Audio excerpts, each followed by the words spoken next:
Laut Baltik wilayah yang dijuluki Danau NATO, karena sebagian besar dikelilingi oleh negara-negara anggota aliansi kini telah menjadi lokasi penumpukan armada militer yang sangat tegang antara NATO dan Rusia.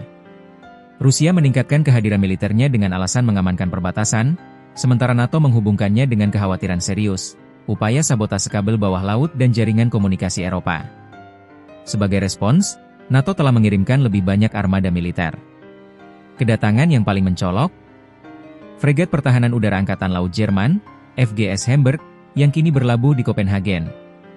Peningkatan kegiatan militer Rusia ini terjadi di tengah meningkatnya serangan ke Ukraina, negara yang mendapat dukungan penuh dari NATO. Untuk mengatasi apa yang disebutnya ancaman yang semakin besar dari Rusia, NATO meluncurkan inisiatif baru yang dinamakan Baltic Sentry pada Januari lalu. Fokus Baltic Sentry. Inisiatif ini dirancang khusus untuk melindungi infrastruktur penting NATO, seperti kabel bawah laut dan pipa gas, yang rentan terhadap sabotase. Kekhawatiran ini meningkat setelah kabel dan pipa bawah laut vital rusak secara beruntun pada akhir tahun 2024. Pengerahan FGS Hamburg. Kapal fregat Jerman FGS Hamburg, yang dirancang khusus untuk pertahanan udara, dikirim ke dekat Denmark untuk mendukung aktivitas Baltic Sentry. Juru bicara Komando Maritim Sekutu, Marchom, mengatakan bahwa kehadiran kapal ini mengirimkan pesan kepastian dan kohesi di dalam aliansi.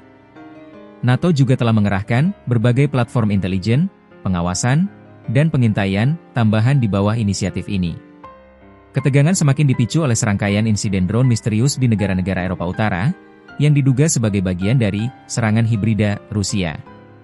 Denmark, negara ini melaporkan insiden drone di sekitar pangkalan militer, bahkan menyebabkan beberapa bandara ditutup sementara.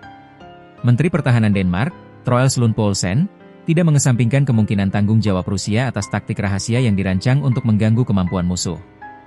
Estonia, Norwegia, insiden serupa terjadi di Norwegia, dekat Bandara Oslo, dan Estonia, yang melaporkan 3 jet tempur Rusia melanggar wilayah udaranya. Rusia secara konsisten membantah berada di balik aktivitas drone tersebut, bahkan menyebutnya sebagai provokasi yang direkayasa.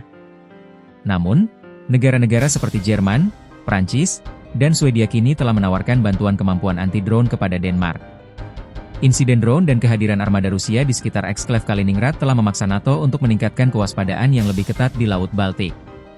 Kepala Pertahanan Denmark, Jenderal Michael Wigers Hilgeard, menegaskan bahwa angkatan bersenjata bekerja sama erat dengan sekutu NATO untuk mempertahankan seluruh wilayah dan perbatasan luar aliansi. Penumpukan militer di Laut Baltik saat ini tidak hanya tentang kekuatan tradisional, tetapi juga tentang perang di bawah permukaan dan di udara, melalui drone, yang menegaskan bahwa Eropa berada di tengah konflik yang dingin dan berbahaya. Menurut Anda, apakah fokus NATO pada Baltic Sentry dan perlindungan infrastruktur bawah laut sudah tepat, ataukah mereka harus lebih fokus pada ancaman militer konvensional Rusia? Tuliskan pandangan Anda di kolom komentar.